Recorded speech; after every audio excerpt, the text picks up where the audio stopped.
Gloire au Seigneur. Gloire au Seigneur. Là, je vis pour mon apôtre Daniel. Quand tu l'avances, mettez-le sur ma boucle, il y a bien. Mettez-le pesaillé sur ma boucle, il y a bien. Mettez-le sur ma boucle, bien. Acclame Jésus, le roi des rois. Pendant que tu acclames, il y a un miracle qui arrive dans ta vie. Pendant que tu acclames, il y a une porte qui s'ouvre. Pendant que tu acclames, les cieux s'ouvrent sur toi. Pendant que tu acclames, tes ennemis tombent. Pendant que tu acclames, les portes fermées s'ouvrent. Pendant que tu acclames, ton dossier est signé. Pendant que tu acclames, l'Éternel étend sa main sur toi. Pendant que tu acclames, Dieu t'élève au-dessus de tes ennemis. Alléluia. Est-ce que je peux avoir un interprète? Nous acclamons Jésus, celui qui a permis que nous soyons ici. Merci à l'homme de Dieu, le pasteur Paulin, pour cette surprise de m'avoir invité. Je vais parler pendant quelques minutes et puis nous allons prier. Amen. Quelle que soit la taille, la grandeur de ton ennemi, tu sortiras vainqueur. Pourquoi tu sortiras vainqueur? Toi, tu es dans la race du bois d'acacia. C'est un bois qui a multifonction dans le tabernacle. On peut l'utiliser comme le barre pour soutenir l'arche. Si on veut transporter l'arche, on a besoin d'acacia. Si nous voulons faire l'autel d'Holocauste, nous avons besoin de ce bois-là. Et quand il faut faire l'arche, acacia aussi intervenir. Cela veut dire tu es né pour être vainqueur dans tous les domaines de ta vie. Tu n'as pas compris. Avec Jésus, tu peux réussir dans le commerce. Tu peux réussir dans la politique. Tu peux réussir même dans la famille où il y a la malédiction. Donne-moi un amen bien. Nous allons lire la parole de Dieu. Nous prenons Actes chapitre 3. Nous commençons au premier verset.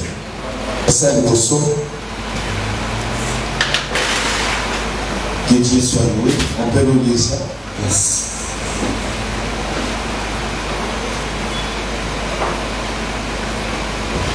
Actes chapitre 3, le verset 1er. Je lis au nom du Seigneur Jésus-Christ. Amen. Pierre et Jean montaient ensemble au temple. À l'heure de la prière, c'était la 9e heure. Il y avait un homme boiteux de naissance, qu'on portait et qu'on plaçait tous les jours à la porte du temple appelé la Belle, pour qu'il demandât l'aumône à ceux qui entraient dans les temples. Cet homme, voyant Pierre et Jean qui allaient y entrer,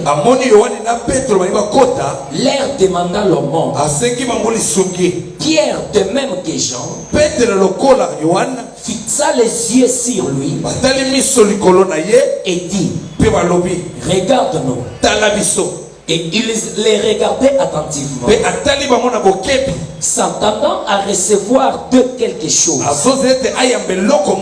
Alors Pierre lui dit: je n'ai ni argent, ni or, mais ce que j'ai, je te les donne au nom de Jésus-Christ de Nazareth.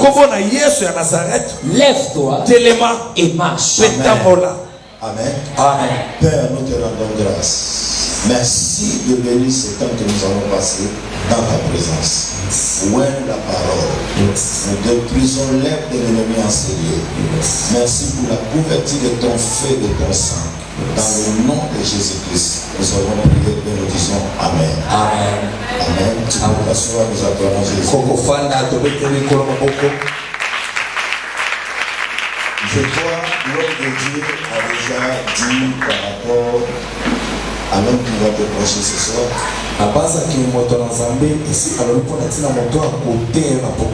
Nous sommes à Brazzaville. Ça fait 12 ans. Que Dieu nous a fait parce que nous sommes là-bas. Nous sommes en train de faire l'œuvre de Dieu. Amen. Et le Seigneur est en train de se glorifier.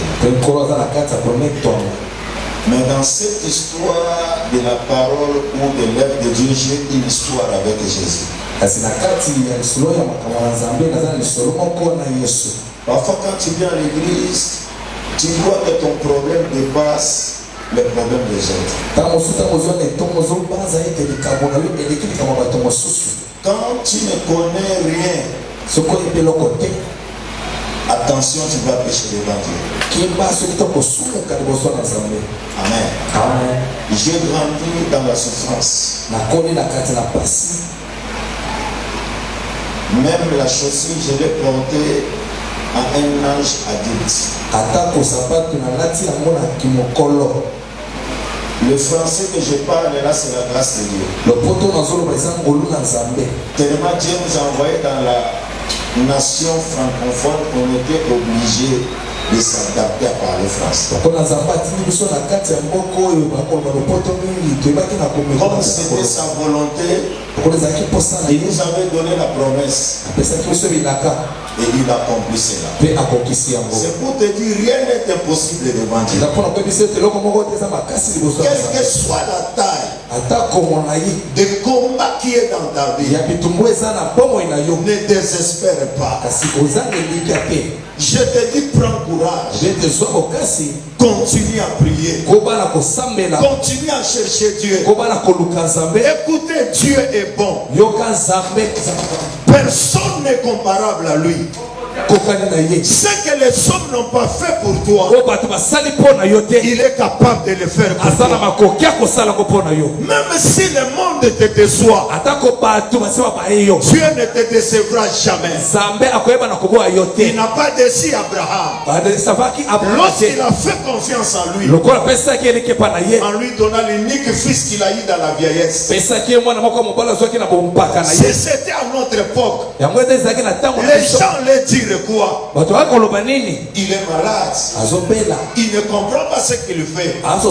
Mais Abraham comprenait. Le Dieu qui avait donné, il est capable de préserver. Celui qui a enlevé la honte dans la vieillesse, il pouvait continuer encore à faire. Je dois lui faire confiance. Ce soir, tu dois avoir le regard sur celui qui t'a appelé. Ne regarde pas aux événements. Si tu regardes aux choses qui se passent autour de toi, tu vas abandonner Dieu. Tu vas dire Dieu n'existe pas. Tu diras que Dieu, il est le Dieu des autres. Dieu ne me connaît pas. Mais laisse-moi te dire, il te connaît. Mais c'est un Dieu de saison et de temps. Chaque personne a sa saison. Chaque personne a son temps. Quand le temps de Dieu arrive, personne n'arrêtera le miracle dans ta vie. Ceux qui se marient aujourd'hui, ils sont dans leur saison. Et leur saison n'empêchera pas que ta saison arrive. Ceux qui avaient acheté le Mercedes 190, alléluia. Amen. Et ceux qui achètent le Mercedes aujourd'hui, ceux qui achètent aujourd'hui ont la nouvelle marque. Dieu a gardé pour toi de nouvelles choses. Tu seras dans la part. Parce qu'avec Dieu, on n'est jamais en retard. L'homme qui te prêche ce soir, il est passé par le désert. Un jour dans ma vie, j'ai ramassé la nourriture dans la poubelle. Je n'avais rien, mais j'avais Jésus dans ma vie. J'avais le Saint-Esprit en moi, mais je n'avais pas la nourriture. La famine de cette époque-là n'a pas annulé les promesses de Dieu dans ma vie. Est-ce que je parle à quelqu'un? Et cette parole a eu un propriétaire. Mokolo parole a zara poko lelo. Yes. Amen, amen. Quand ce n'est pas encore ta saison, même l'ennemi, il a la force de te combattre, de voir, de te faire échouer, parce que ce n'est pas ta saison. Amen. Vous comprenez? Cela ne veut pas dire il est plus fort que le Dieu que tu sers. Non. Dieu respecte le temps. Quand ce n'est pas encore le temps, les choses peuvent se compliquer. Les choses peuvent être dures. Et la Bible déclare, celui qui persévérera jusqu'à la fin, il sera sauvé. Mais moi je dis il sera glorifié. Parce que la Bible déclare ce qu'il avait prédestiné, il les a aussi appelés. Ce qu'il a appelé, il a justifié. Ce qu'il a justifié, il les a glorifiés. La finalité de ta vie, Dieu va te glorifier. Je dis Dieu va te glorifier. Le Dieu de Paulin donnera gloire à ton nom. Il donnera la gloire à ta vie. Ceux qui se moquent de toi aujourd'hui, ils changeront de langage. Parce que Dieu n'a pas encore fini de faire ce qu'il a commencé dans ta vie. Yes. Alléluia. Amen. Amen. Yes. Il y a un homme, il était paralytique de naissance dans la Bible. Le diable a lié sa vie depuis sa naissance. Il n'a jamais vu la joie. Ça peut être ton cas ce soir. Tu assistes les autres se marier. Tu assistes les autres reçus. Et quand tu regardes ta vie, c'est comme si tous les péchés du monde est sur toi. Non. Dieu te connaît. Il connaît ton adresse. Les offrandes que tu donnes à l'église sont écrites quelque part. Parce que dans le royaume de Dieu, s'il y a le livre de vie, il y a aussi le livre de souvenirs. Un matin, Dieu se souviendra de toi et les choses changeront. C'est pour cela, venir à l'église pauvre, ce n'est pas un problème. Mais mourir pauvre à l'église, c'est là où se trouve le problème. Amen. Alléluia. Amen. J'ai dormi 14 ans à l'église. Sur le banc. Mais aucun jour j'étais malade. Parce que j'étais sous la promesse. Quand vous êtes sous la promesse, la maladie ne peut pas te tuer.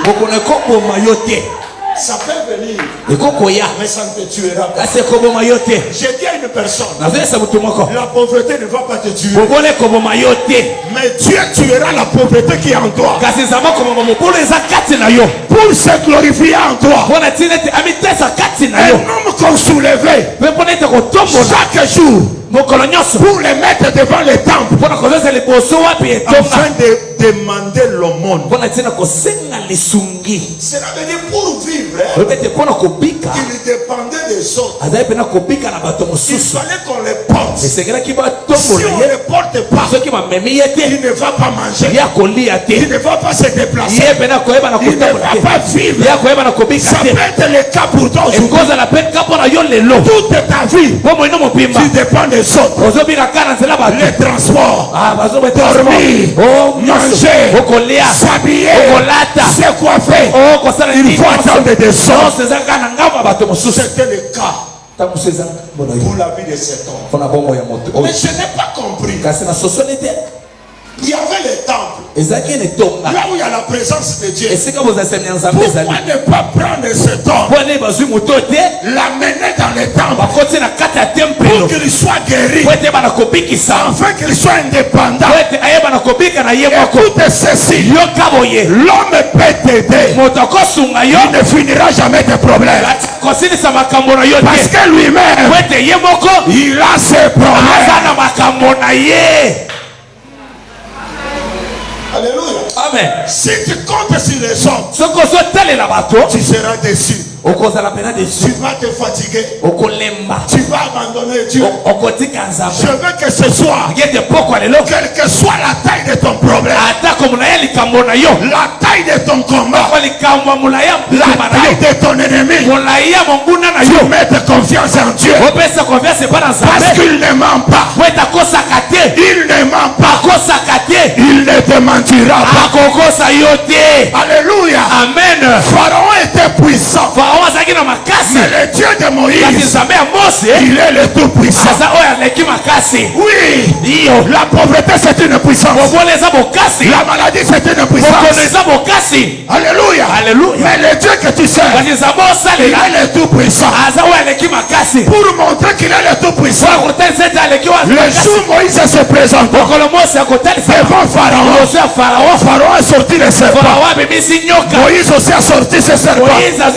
Mais curieusement, les serpents de Moïse a commencé à avaler les serpents de Pharaon.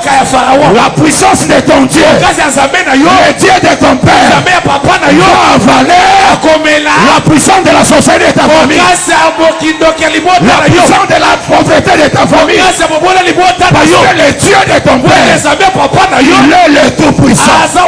Donne-lui une amen bien. Amen. Plus que ton voisin. Amen. Celui qui dit amen. Alléluia.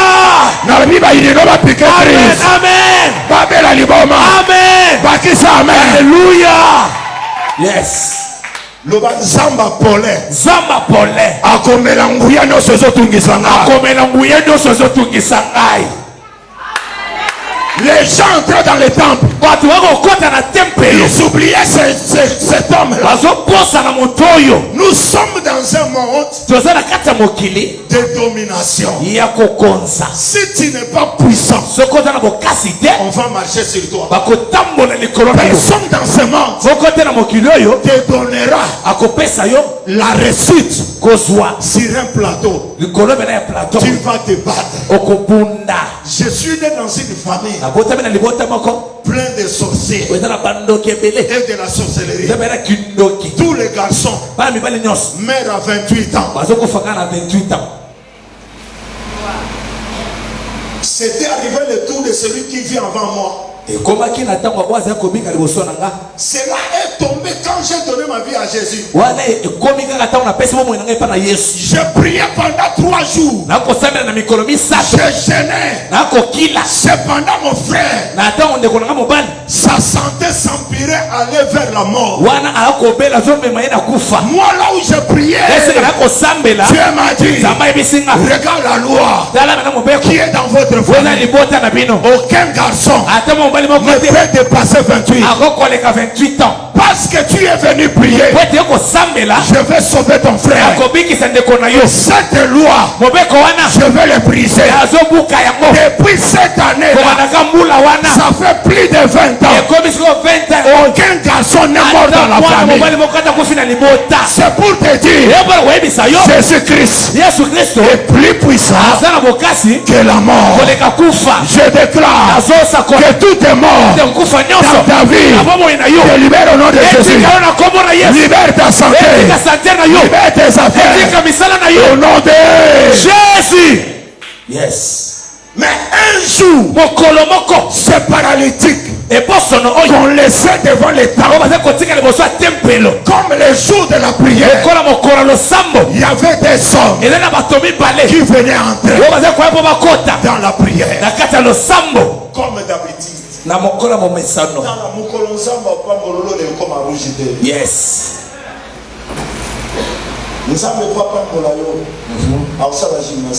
Yes. Et un jour, mon corps, ça n'a pas servi à lui. Yes. Ça n'a sonné à lui. Amen.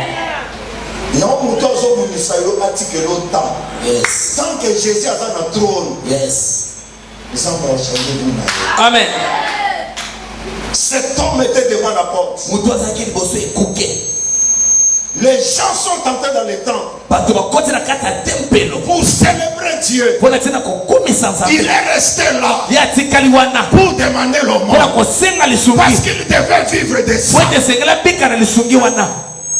Je ne sais pas dans quelle position que les géants de votre famille t'ont mis. Tu es dans quelle position de dépendance des autres, de la mendicité. Tu es dans quelle position? Malgré ton âge, tu n'as pas une bonne position dans la société. Cet homme a été réduit dans la mendicité. Il vivait par la miséricorde des gens. On ne lui donnait pas par amour, mais par pitié. Ce qu'on te donne par pitié ne peut jamais résoudre les problèmes de ta vie. On te donne malgré toi, mais on ne te donne pas par rapport au niveau de ton âge, ni au niveau de tes études. Tu vis en dessous du niveau de ton étude, en dessous du niveau de ton âge. Tu rends visite à un homme, tu commences à partir, il te donne 2000 paires de transport, mais il sait que tu as des enfants, tu n'as pas un travail, mais il te donne 2000. Tu vas faire quoi avec ces 2000? Ça, c'est une position que le diable t'a donnée. Une position d'humiliation où tu n'es pas respecté dans la famille. Tes paroles ne sont pas écoutées. C'est programme. C'est pour que Dieu change ta position. C'est possible. Un jour, la Bible dit, c'était à l'heure de la prière, quand cet homme jette son regard, il voit des hommes qui arrivaient vers le temple. La Bible dit, il s'est dit à lui-même, je vais avoir quelque chose de...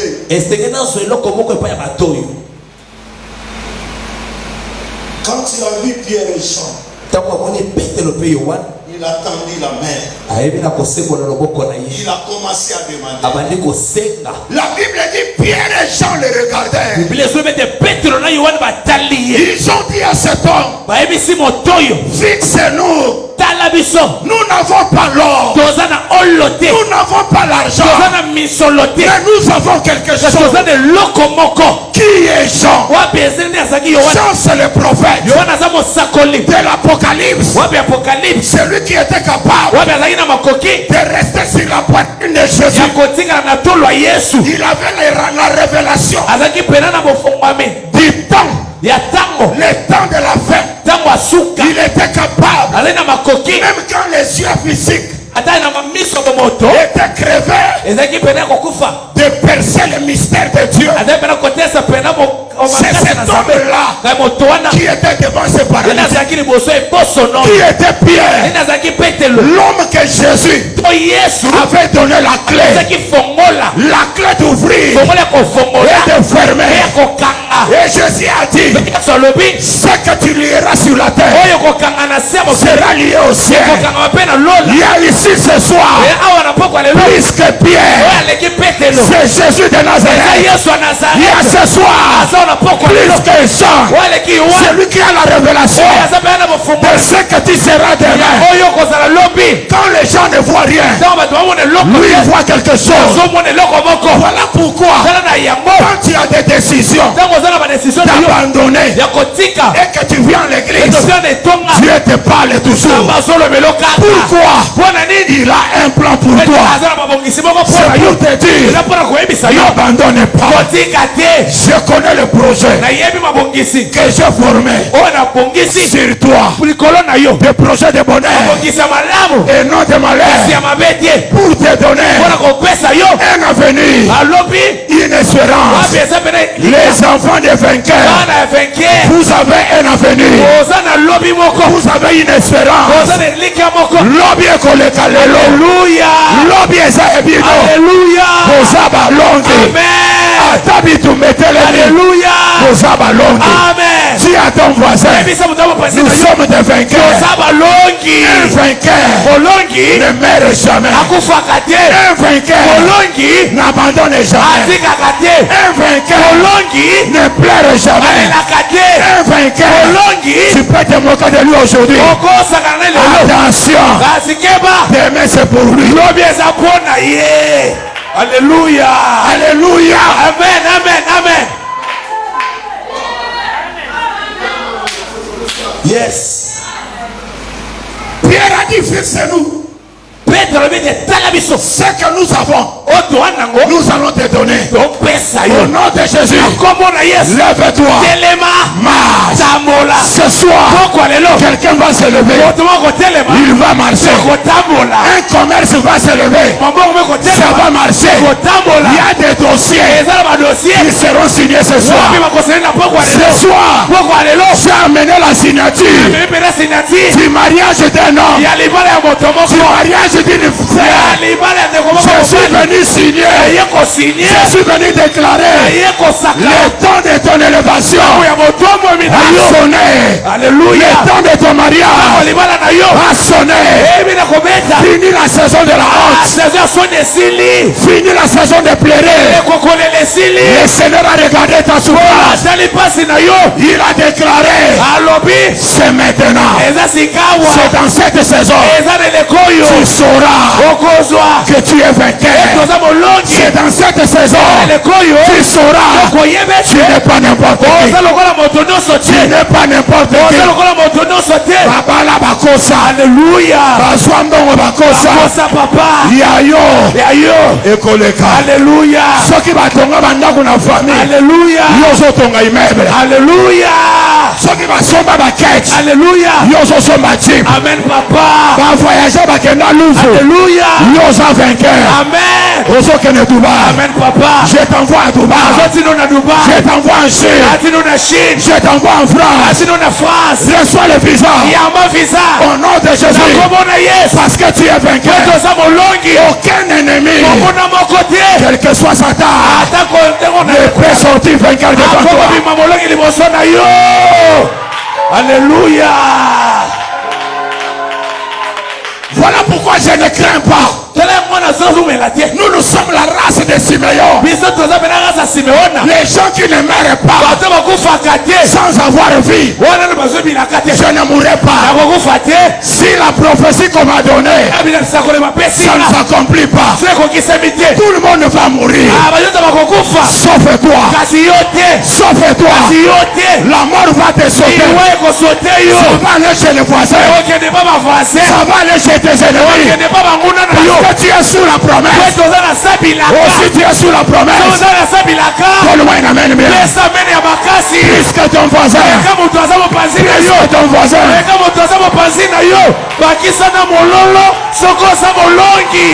Alléluia. Yes. Il était paralytique. Mais dans le plan de Dieu, c'est quelqu'un qui marchait. Alléluia. Quand les gens te regardent, Dans votre haute taille, on dit tu es pauvre, tu n'as rien. Mais dans les plans de Dieu, tu es millionnaire, tu es milliardaire.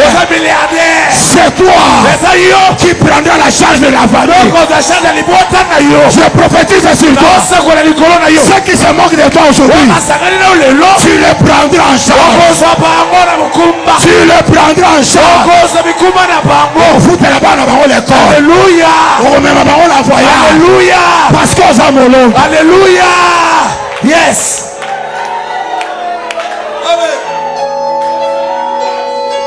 Je n'ai pas peur d'aujourd'hui. Je n'ai pas peur de ce qui se passe. Je regarde ma vie dans la promesse de Dieu. Dans ce que Dieu m'a dit. Je vois ce que je serai dans 2 ans, dans 3 ans. C'est pour cela. Alléluia. Alléluia. Alléluia. Amen. Yes. Pierre a dit, lève-toi. Et le paralytique, il a essayé. Pied gauche, pied droit. Il a remarqué, ça marchait. Il n'était pas paralytique. Mais c'était le plan de l'ennemi. Alléluia. Et ça, pour se suicider. Yes. Pour comme on a plongé ma bon, c'est pour noter. Alléluia. Yes. Même quand tu n'as rien, viens à l'église. Même quand tu ne sais pas qu'est-ce que tu vas manger après le jeûne, na saison de ça, Satan refuse ma motema. Bando qui va refuser ma motema. Malgré ma combat, tozo na bomoy, tozo kufate, tozo sambela, tozo chasser, tozo bakamo. Parce que nous regardons notre vie dans ce que Dieu nous a dit. Amen.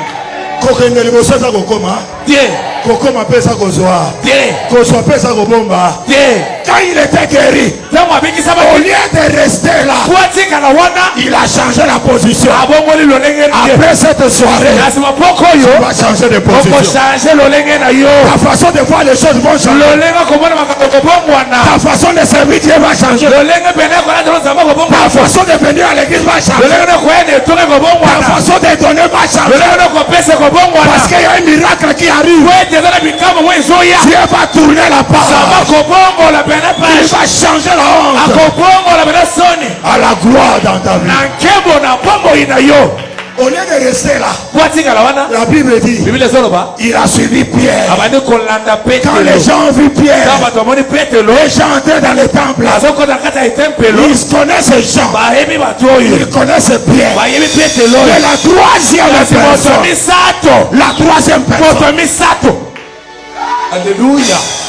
la troisième personne, on le connaissait autrement. Il senga senga. Atambola kate. Abonga kate. Avonaka na position.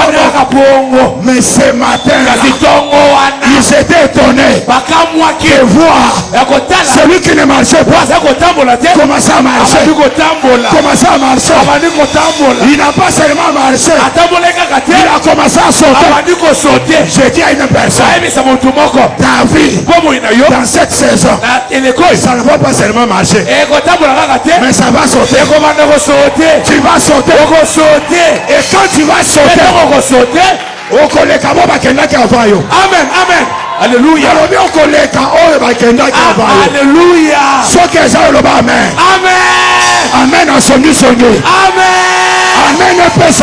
Amen. Amen. Yes. Ils étaient étonnés. Cet homme qui ne marchait pas commence à marcher. Qu'est-ce qui s'est passé? Qu'est-ce qui est arrivé? Quand on rencontre Dieu, quand Jésus te visite, quelque chose change toujours. Ils ont changé. Ils ont bon bois. Salaboy. Ils ont changé. Ils ont changé. Page, ils ont tourné. Ils ont tourné. Cet homme-là, Motowana. ce jour-là, Mokolowana. il est entré dans les temples. À côté de la carte tempelo. Là où il n'entrait pas. Dans les cigares, Et si Kabandoki, ah. Bâtir a eu interdiction. Alléluia. Ah. Après journée, aux Okota. Amen. Je te vois dans la présidence. Je te vois signer un contrat. Je te vois voyager. J'ai dit à une personne, cette année, nous allons t'accompagner à l'aéroport. Tu vas aller en France. Cette année, nous allons t'accompagner dans ton foyer. Dans ton foyer.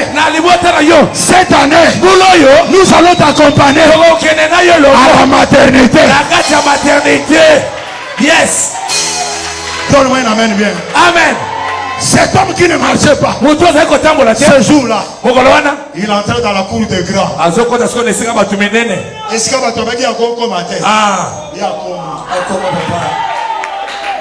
un jour dans ma vie, j'avais un enfant qui voyageait en Chine. Il vivait en Luanda.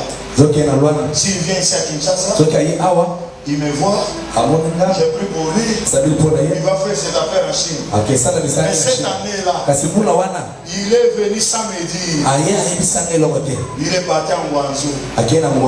Et cette même année, Dieu m'a fait grâce. Je me retrouvais en Guangzhou, dans un quartier qu'on appelle Dongstan.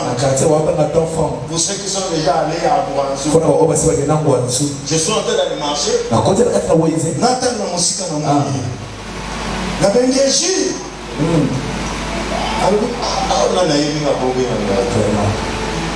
Atali. Amoni l'ongwe goza pasteur. Mais on dit que pasteur a voyagé dans le bâtiment na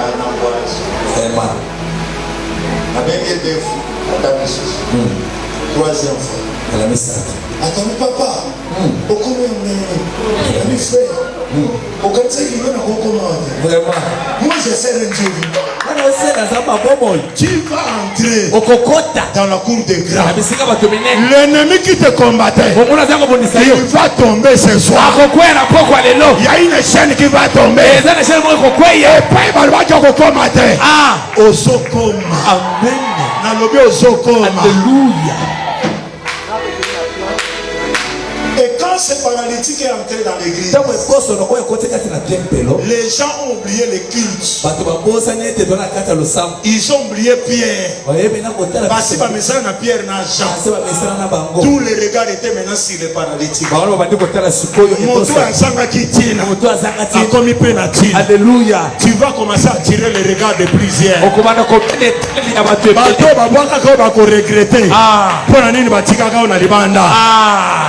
Regretter. Alléluia. Alléluia. Alléluia. Asokoli yango. Atomboli yango. Apesi yango tina. Nzambe wana. Nzambe vek mukuna. Alléluia. Nzambe papa pole. Atombole langa yo. Amen. Et pas babwake linga yo. Amen. Esika batu bazoya ba valeur na yo te. Nzambe atombola langa yo. Amen. Alongolanga patron moko en Europe. Amen. Alongolanga patron moko en Amérique. Amen. Aya kozulanga yo. Amen. Est-ce que professeur moto a ezali awo? Amen. Mokolo professeur azao. Alléluia. J'avais une fille. Elle avait 30 ans. Elle était vierge. Yes. Sans mariage. Elle a dit, moi, l'homme qui va me connaître, c'est lui qui va me connaître. Elle a refusé de céder. On a commencé à se moquer d'elle. Un jour, elle est venue. Il dit, papa, je veux que tu pries pour moi. Je suis fatigué. Elle a porté une offrande de $700 parce qu'elle travaillait. J'ai prié. Quand j'ai prié, la nuit, j'ai dormi. Dieu m'a donné une vision. J'ai vu l'avion quitter l'Europe. Descendre à l'aéroport. Je vois un homme avec une calvitie descendre, venir chercher cet enfant. Non, Dieu ne ment pas. Après 3 semaines, la parole de Dieu s'était accomplie. Au moment où je te parle, elle a 4 enfants. Elle est maintenant en France. Le Dieu de vainqueur, quelle que soit la taille de celui qui te combat, ce soir, la terre va s'ouvrir. Il sera englouti. Ce soir, il y a une foudre qui va descendre au village. Les sorciers seront dispersés. Parce que Dieu veut changer ta position. Dis à 2 personnes. Dieu veut changer ma position. Dis à 2 personnes.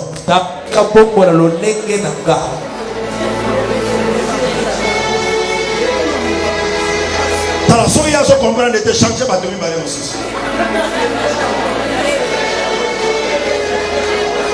Dieu veut changer ma position. On ne t'appellera plus paralytique. Alléluia. Yes. Amen. Amen. Parce que nous avons changé position. Amen. Alléluia. Amen. Amen. Amen.